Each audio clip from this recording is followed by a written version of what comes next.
Invité de la rédaction. Vous le savez bien, mesdames et messieurs, Edem Kodjo a promis à toute la nation congolaise et internationale que d'ici la fin de la semaine, le comité préparatoire sera mis en place. Pour ce faire, l'UDPS de Tiens Tshisekedi Mulumba a désigné déjà 3 personnes qui doivent, n'est-ce pas, prendre langue avec Edem Kodjo pour essayer de mettre leurs points de vue en commun pour ce dialogue. Il s'agit bien de Bruno Mavungu, Bruno Chibala et Félix Tshisekedi. Dialogue, on en parle aujourd'hui avec Maître César Limbaya. César Limbaya, il est cadre du Congrès national congolais, CNC, ce parti cher à l'honorable Pius Mwabilu Mbayou Mukala, et sa circonscription électorale se trouve être Bumba dans la province de la Mongala. À coup sûr, monsieur le journaliste. Vous allez bien? Je vais très bien. Très bien. Est-ce que le CNC est bien assis à la Mongala? Le CNC se porte très bien comme son président national, l'honorable Pius Mwabilu, et à travers toute l'étendue de la République démocratique du Congo, le CNC vit, et le CNC, c'est l'espoir de demain pour la République démocratique du Congo comme parti politique. Vous avez mené récemment des actions à Bumba, vous avez distribué des cahiers dans des écoles, vous avez donné des fournitures scolaires, c'est ce que je venais de dire, des matériels didactiques aux enseignants. Et tous ces fonds-là vous proviennent d'où? Non, je crois que le CNC, d'abord, c'est un parti de gauche. Le social, c'est le cheval de bataille de notre parti politique. Et c'est ça la vision même de notre président national. Il est en train d'investir dans l'homme. Voilà pourquoi nous également qui l'accompagnons dans cette lutte politique, nous voulons nous inscrire nous aussi dans ce chemin pour essayer d'apporter un peu notre contribution pour l'amélioration des conditions de nos populations, notamment l'aspect scolarité de plus petits, de plus démunis. Donc c'est comme ça que nous également, nous avons copié notre président national, qui est lui également dans l'école du président national, disons du président de la République, l'excellence Joseph Kabila Kabange, qui lui également a comme visée, a comme souci primordial l'amélioration du social des Congolais. Voilà pourquoi nous également, nous avons apporté notre modeste contribution dans le territoire de Bumba, spécialement, disons, qui se trouve être dans la province, l'actuelle province de la Mongala. Donc, oui, qui nous sont en train d'ailleurs, dans les populations sont en train de nous suivre en direct de la RTGA, parce que la RTGA Worlds est également 5 sur 5 suivis dans le territoire de Bumba, l'immense territoire de Bumba. Il n'y a pas plus longtemps qu'hier, l'honorable Pius Mwabilu Mbayou Mukala venait de prendre en charge tous les élèves de la cruche de Kingabwa Monde en payant les frais scolaires jusqu'à la fin de l'année. Vous l'avez fait à Bumba, c'est vraiment propagandiste. Hein? Non, non, cela n'est pas propagandiste, parce que l'honorable Pius Mwabilu, d'abord, l'homme, c'est papa social. L'homme, c'est celui qui est près ou approximativement, qui est toujours attentif aux cris et aux soucis de nos populations, qui est toujours très proche de la population, qui écoute, et ce n'est pas parce qu'il a beaucoup de moyens, ce n'est pas parce qu'il a énormément de richesses, mais c'est quelqu'un parce qu'il a reçu le peu de la part de ce peuple-là, le souverain primaire, en sa qualité de l'empereur de Mohamba, de député national, il doit également reverser le petit rien que lui gagne de par la bonhomie de cette population, de ce peuple souverain. Voilà pourquoi, non pas dans le sens propagandiste, parce que même bien avant qu'il soit dans la politique, bien avant qu'il devienne député national, c'est quelqu'un qui aidait toujours ces populations, ses frères, ses compatriotes. Donc cela n'a rien à voir de propagandiste, mais bien au contraire, c'est dans notre vécu quotidien. Et la politique que nous avons embrassée, évidemment, ça nous permet, nous, comme sacerdoce, parce qu'on l'a toujours dit avec l'honorable Pius Mwabilu, pour que nous puissions être au service de nos populations. Voilà, brièvement, et le but pour lequel l'honorable Pius Mwabilu se met toujours au service de sa population. Voilà pourquoi nous également, nous voulons l'emboîter le pas pour essayer de nous mettre au diapason de soucis et de désidératants de nos populations. Le Congrès national congolais, c'est vraiment un jeune parti qui ne peut pas être comparé au PPRD, à l'UDPS, UDEMO, que sais-je encore? Est-ce que vous pensez que dans votre jeunesse, vous serez à même d'arracher des sièges au Parlement national et provincial? Parce que jusque-là, Pius Mwabilu est le seul à être au Parlement national. Vous savez, monsieur le journaliste, je crois que nos compatriotes sont en train de nous suivre. Et ça, sans intention de pouvoir polémiquer ou essayer de nous rivaliser avec d'autres partis politiques que vous avez vous-même personnellement cités. Mais je voudrais également noter que la valeur ou la grandeur d'un parti politique ne tient pas forcément de son âge, mais c'est de la qualité de ce parti dans le choix de ses animateurs, dans ses objectifs, également dans ses actions qu'il est en train de mener sur le terrain. Au jour d'aujourd'hui, même si en termes de vieillesse, notre parti n'a pas vraiment à envier les autres partis que vous avez cités. Mais quoique jeune, le CNC a aujourd'hui beaucoup d'adhérents, beaucoup de militants. Et c'est comme ça que vous verrez, le CNC n'est pas un parti mallette. Le CNC a aligné, figurez-vous bien, lors de l'enregistrement de ces candidats pour l'élection de député provincial, a aligné le candidat député provincial dans toute l'étendue du territoire national, dans tous les territoires de la République démocratique du Congo. Contrairement à un certain nombre de partis qu'on croit être vieux. N'est pas un parti satellite. Et donc, le CNC n'est pas un parti satellite, le CNC, c'est ce parti qui est l'espoir de la République démocratique du Congo demain. C'est un parti qui s'est enraciné partout à travers la République démocratique du Congo à cause de la vision de son président national, à cause du charisme de son président national et d'un leadership éclairé de celui-ci qui nous draine au jour le jour dans notre siège énormément de concitoyens, énormément d'adhérents pour qu'ils puissent fédérer nos idéaux et accompagner le président national dans la conquête de pouvoir. Donc je crois que dans les échéances qui pointent à l'horizon, le CNC va réserver énormément de surprises agréables à la nation congolaise. Vous êtes vous-même candidat député provincial à Bumba. À coup sûr, je suis candidat député provincial dans la circonscription de Bumba, dans la province de la Mongala.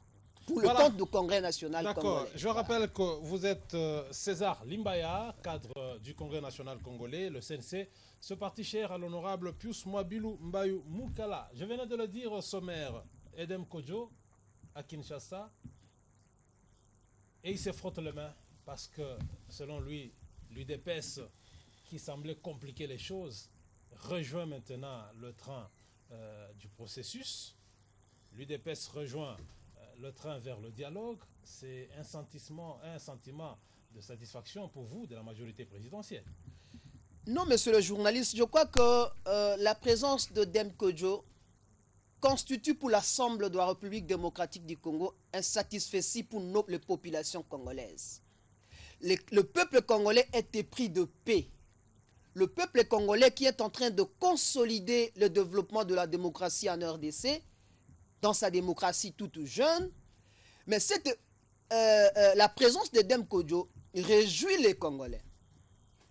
Parce que le président de la République, par son initiative, également avec la requête de plusieurs autres forces politiques, avait daigné à ce que les Congolais se retrouvent autour de la table et essaient de discuter des questions qui concernent les Congolais, qui concernent la démocratie au Congo, qui concernent également l'enracinement de cette démocratie, qui tiennent notamment de l'organisation des élections.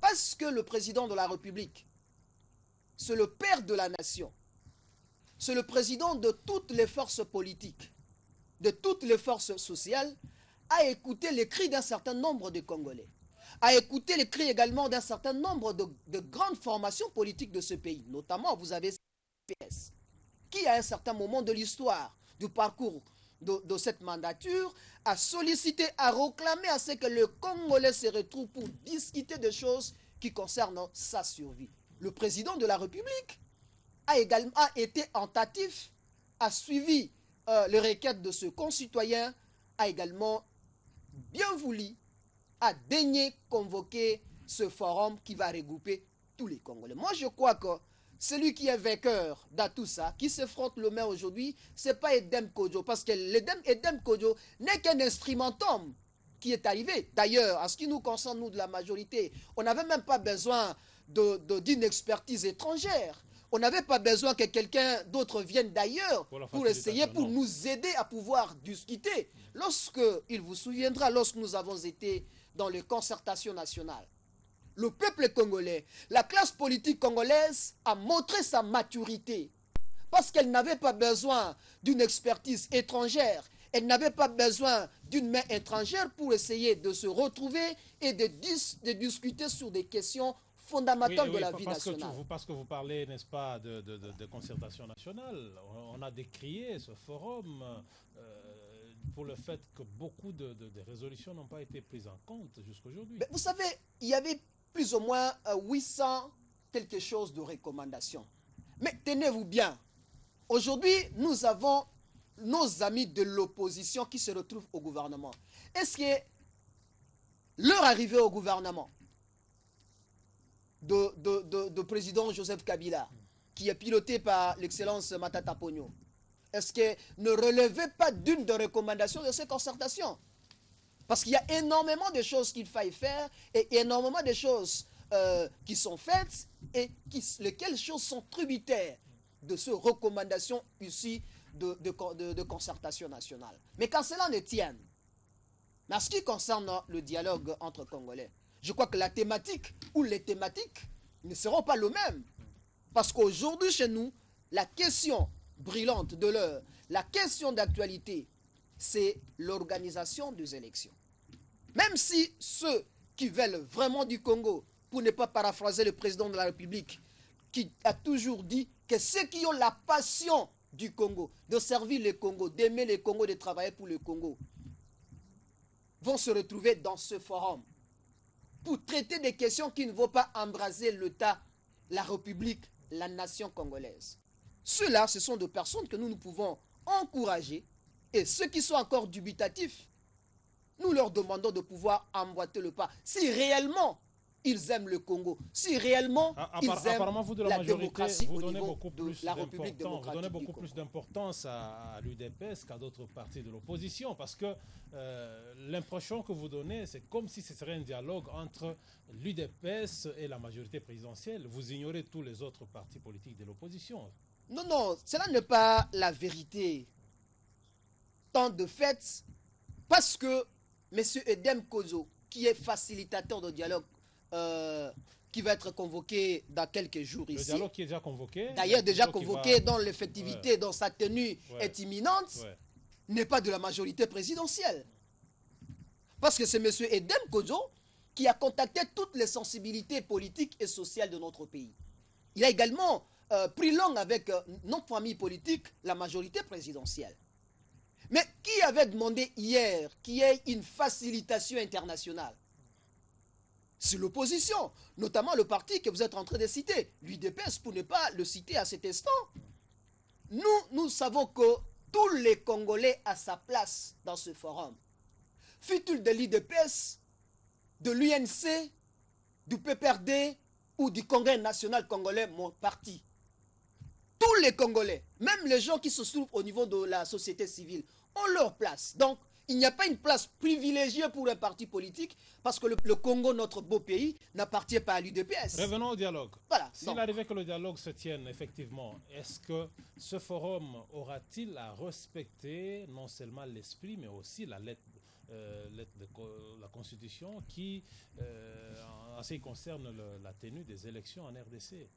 Mais je crois que ce dialogue est une opportunité, une chance pour que nous puissions, nous tous, Congolais, de la majorité présidentielle, de l'opposition comme de la société civile, nous approprier l'effectivité, sinon, de notre Constitution. C'est-à-dire, ce sera une occasion où nous allons réfléchir là où ça n'a pas bien marché en termes de respect de cette Constitution, et là où il y a eu des lacunes, là où il y a eu des moyens qui n'ont pas permis que l'effectivité d'un certain nombre de principes dégagés par la Constitution ne puisse pas s'exécuter ou s'appliquer qu'ensemble, parce que la constitution de la République démocratique du Congo, des filles et fils de la République démocratique du Congo, nous puissions ensemble réfléchir pour que aucun article, aucun alinéa de l'ensemble des dispositions des articles de la Constitution ne vienne à être violé. Ne viennent à être violés. Voilà, c'est ça la responsabilité du chef de l'État, du président de la République, qui s'est engagé à appeler tout le monde pour que nous puissions ensemble nous approprier la démarche et que nous arrivions à... Parce que ce qui cloche ici, c'est l'organisation des élections législatives nationales dans et le temps présidentielles. constitutionnel. Et dans le timing prévu par la Constitution. Et je pense que ces assises ne seront pas une occasion pour étudier la changeabilité de certaines dispositions de la Constitution. Pas plus tard qu'il y a quelques semaines, je suis intervenu ici, j'ai dit qu'en ce qui nous concerne, nous, de la majorité présidentielle, avec le leadership du chef de l'État, le président de la République, l'excellence Joseph Kabila Kabange, nous, de la majorité, nous n'avons fait aucune proposition qui puisse aller dans le sens de violer la Constitution, de revoir la Constitution. J'ai répété ici et je vais encore le répéter parce qu'on dit la répétition est la mère de science. Ceux qui sont en train de proposer de situations du genre transition, des situations du genre rallonge technique, c'est nos amis de l'opposition. Ah, c'est pas vous. Mais non, je venais parce que ce n'est pas un secret de polichinelle. Mais aucun membre de la partie, aucun parti politique se retrouvant dans la plateforme de la majorité présidentielle n'a présenté à nos populations, à notre peuple souverain, pareille source, pareille recette. Vous avez suivi dernièrement un membre aussi important de l'opposition, pour ne pas le citer, Steve Mikaï du PT.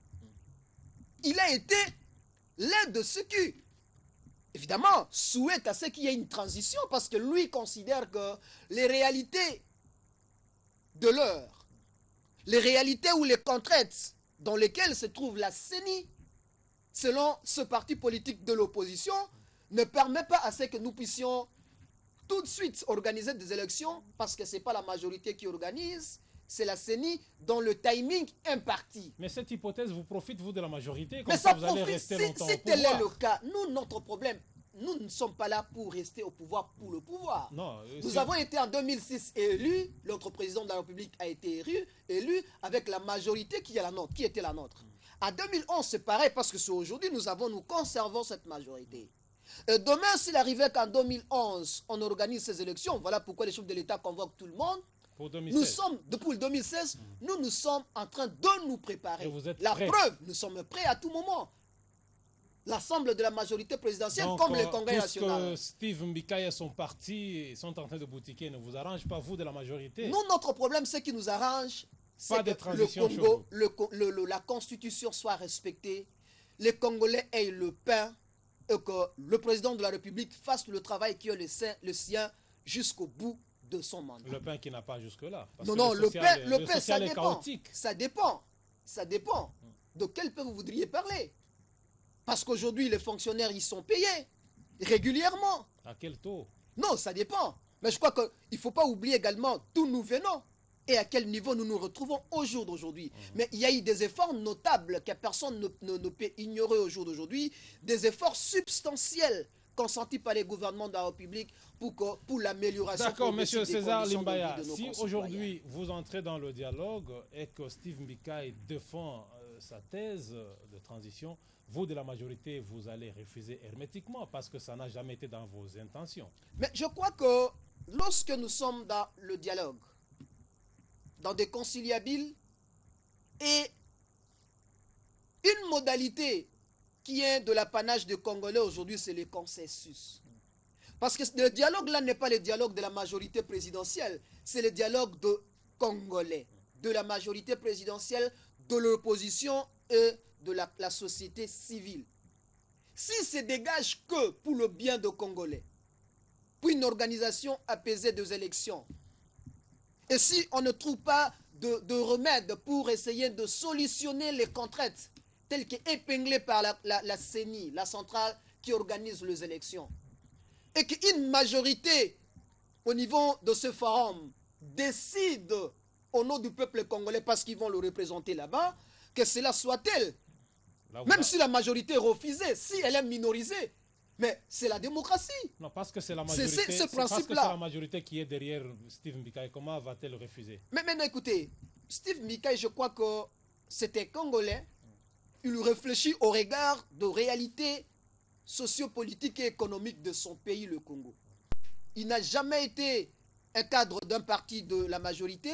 Il est un cadre influent de l'opposition. Mais il a le soutien de la majorité. Il n'a aucun soutien de la majorité. Lui, il me semble qu'il parle également au nom de ceux qui l'ont mandaté comme député national et qui se trouvent dans son parti politique, qui sont également des Congolais à part entière. Et donc, son point de vue, voilà pourquoi nous sommes en train d'appeler les autres amis qui hésitent, qui sont dubitatifs, pour qu'ils rejoignent ces forums, de manière à ce que toutes ces questions soient discutées sans tabou, de manière à ce que le primat de tout cela, les résolutions qui seront issues de ce forum, de ce dialogue, ne profitent qu'aux seuls Congolais et non à l'égocentrisme d'un certain nombre d'acteurs politiques de notre pays. Donc on peut se partager facilement le gâteau au dialogue pour que tout le monde se retrouve, parce que le Congo appartient à tout le monde. Mais c'est vous peut-être qui m'apprenez maintenant que parmi les thématiques qui vont être traitées dans ce forum, il y aura également le partage de gâteaux. Mais je crois que la thématique qui est connue, voulue de tous les Congolais, de toute la classe politique et sociale de notre pays, c'est que le pays ne vive pas le chaos. Et vous avez vous-même également été témoin.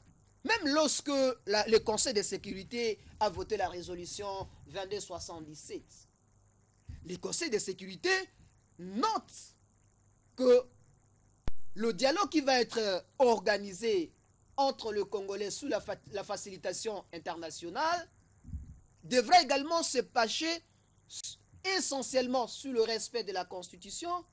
Et lorsque le Conseil de sécurité, dans sa résolution, parle du respect du timing constitutionnel, il dit l'élection doit s'organiser à la bonne date. Mais avec quel moyen? Parce avec que la bonne date. Et la bonne date devra être choisie par le Congolais. Parce que la CENI qui organise, c'est pas la majorité. La bonne date peut être un certain mois de 2019, de 2022, ce serait toujours une bonne date. Mais je crois que sur cette question de la bonne date, la réponse va être trouvée dans le dialogue. Très rapidement, lorsque toutes les forces politiques, les Congolais vont se réunir pour essayer de dégager ou de désigner quelle est la bonne date de la tenue d'élection. La bonne date voudrait selon vous, par rapport à tous les paramètres, comment estimez-vous cette bonne date? Mais moi, j'estime que aujourd'hui, nous devons regarder la vérité en face. Et non pas selon ce que la majorité présidentielle a dit ou le président de la République a dit, mais c'est par rapport à ce que la CENI a relevé. Qui est l'organe technique. Parce que c'est la CENI qui est l'organe technique. S'il y a, comment on appelle ça là, un délai à obtenir et une échéance de plus à obtenir, ça ne viendra pas sur des questions politiques. Ça viendra de la CENI. Ce seront des questions techniques. Parce qu'il y a déjà des questions de révision de fichiers électoraux qui prendront du temps. Même cette histoire de la révision de fichiers électoraux, ça ne vient pas de la majorité. Ça vient également de plusieurs partis importants de l'opposition. Je ne vais pas dire ici parce que vous dites que vous pensez que nous, de la majorité, nous considérons simplement que l'UDPS, c'est le seul parti politique de l'opposition qui pèse. Mais nous savons, pour rester légalistes, que l'UDPS, c'est la première force politique, après nous qui sommes en train de gérer le pays, qui se trouve au niveau de l'opposition. Ce n'est que normal que l'UDPS soit le parti locomotive de tous les autres partis qui sont dans l'opposition. Le plus voulu au dialogue. Je crois que ceux qui sont voulus au dialogue, c'est tous les Congolais épris de paix et qui sont souciés du renforcement de la démocratie en République démocratique du Congo. Non, notamment l'UDPS. Parce que lorsque nous analysons les propos de Dem Kodjo, il dit il n'y a plus à craindre, l'UDPS a accepté de prendre part au dialogue. Maintenant, les choses peuvent commencer. C'est pour dire que c'est l'UDPS qui bloquait les choses. Mais je ne sais pas comprendre, interpréter le propos de M. Edem Kodjo. Mais s'il m'arrivait de faire l'anamnèse de ce propos, je considère, comme tous les Congolais avec moi, que l'UDPS était le parti qui restait à un certain moment flou, dans une nébuleuse telle qu'on ne savait pas, est-ce que oui ou non il prendrait part? Parce que c'est elle la première force de l'opposition. Parce que tous les autres partis étaient d'accord. Mais chacun, il voulait son format à lui. Mais je crois que sur le plan de principe, tous, pas plus tard que dernièrement, moi j'ai suivi d'autres leaders de l'opposition qui étaient en train de faire leurs propres propositions, un dialogue, oui, avec de thématiques eux-mêmes proposées. Voilà pourquoi nous les appelons, pour qu'ils amènent également ceux qui hésitent là, ces thématiques au niveau du grand forum, qui va recouper tout le monde de manière assez je ne voudrais pas vous lâcher sans vous poser cette question. Vous savez que l'UDPS, depuis toujours, a toujours chanté la reprise de son impérium. Selon l'UDPS, c'est Etienne Tshisekedi qui a gagné les élections, c'est lui le président de la RDC. Et s'il arrivait que dans le dialogue, l'UDPS revient dans son discours, dit Monsieur Kabila, rendez-moi mon impérium, rendez-moi mon pouvoir, je dois reprendre la direction du pays. Comment allez-vous vous comporter, vous de la majorité, cette fois-là? Mais je ne voudrais pas parler à la place de l'UDPS. Mais je sais que l'UDPS était parti politique républicain. Qu'est-ce que c'est à dire? C'est un parti politique qui respecte les institutions telles que voulues par notre Constitution. Au jour d'aujourd'hui, il n'y a pas deux présidents de la République dans notre pays. Il n'y en a qu'un seul. Son Excellence, Monsieur le Président de la République, Joseph Kabila Kabange, qui est le président, du président de l'UDPS et du président de tous les autres présidents de partis politiques de la République démocratique du Congo. Et donc, il n'y en a pas deux sur cette question, il n'y a pas match. Et je crois que ce qui intéresse au jour d'aujourd'hui les Congolais, parce qu'à travers l'Afrique, nous savons que chaque fois qu'on organise les élections, derrière elles, il y a énormément de cohortes de conflits, de désordre. Les situations que nous avons vécues en 2006 et en 2011 doivent également, au jour d'aujourd'hui, nous enseigner, nous Congolais, pour qu'on dise plus jamais ces situations dans notre pays, parce que nous sommes des gens très avancés en termes de notre développement, et sur le plan économique, sur le plan social, surtout sur le plan de la démocratie. Parce que rassurez-vous, l'UDPS va vous amener son cahier de charges. L'UDPS a un agenda caché au dialogue. Cela risque de bloquer encore les choses. Mais je crois que nous n'allons pas faire de procès d'intention à l'UDPS comme à tous les autres partis politiques. Le forum là n'est pas le forum de l'UDPS ou de tel autre parti de l'opposition, de la majorité, de l'organisation de la société civile. C'est le dialogue des Congolais. Et les membres qui seront désignés là-bas, parce que vous nous avez cité un certain nombre de membres qui viennent de l'UDPS, oui, je suppose qu'ils vont se retrouver dans ce forum pour ne parler que des questions qui intéressent les Congolais, le bien-être du Congolais, la sécurité du Congolais, et non d'autres revendications égoïstes. Donc, je ne crois pas que tel ne sera pas le cas. Et là, l'UDPS est d'accord avec nous également, de la majorité présidentielle et spécialement du Congrès national congolais, qu'on se retrouve là-bas pour traiter de questions qui permettent à ce que l'organisation des élections en cours, telle qui va être faite par la CENI, se fasse de manière ô combien immaculée. Qu'il n'y ait pas de problème, qu'il n'y ait pas de casse, qu'il n'y ait pas de trouble à l'ordre public. Voilà pourquoi l'occasion est donnée pour que nous discutions de ces questions, nous puissions échanger substantiellement pour que nous tirions les enseignements de quelques bévues que nous avons commis. Un message pour ceux-là qui ne veulent pas entendre parler du dialogue. Ceux qui sont encore dubitatifs, hésitants, le peuple congolais vous attend au tournant, parce que chaque jour, nous vous voyons passer dans des chaînes de radio et de télévision pour dire que vous étiez là en train de ne travailler que pour le peuple congolais. Mais si réellement vous aimez le Congo, vous aimez son peuple également, prenez part à ce forum qui va regrouper toutes les filles et fils de ce pays, de manière à ce que vous discutiez des questions qui divergent, sinon des questions fondamentales pour la survie de la nation congolaise. Mais si, d'aventure, de par votre liberté, vous décidiez de ne pas prendre part, ce peuple, vous le trouverez sur son chemin, sinon sur votre chemin, et ce peuple vous sera impitoyable dans sa sanction. Parce qu'on va considérer que vous êtes là pour vous-même et non pour ce peuple qui veut aujourd'hui la paix, la sécurité et qui ne jure que par la tenue de ce dialogue national tel que voulu par toutes les sensibilités politiques, surtout par l'inspiration, l'ingéniosité du président de la République, l'excellence Joseph Kabila Kabange. Mesdames et messieurs, c'est sur cette note que nous terminons cette émission. Nous recevions pour vous Maître César Limbaya. Il est cadre du CNC, entendez, Congrès national congolais. Nous vous disons merci de votre sympathique attention. Restez donc scotchés sur la RTGA Road pour vous informer et vous former. Notre rendez-vous, c'est à 18 h, cette fois-là, pour le compte des heures de news. Vous serez encore une fois de plus édifiés sur les questions de la République. D'ici là, portez-vous bien. Merci. Un monde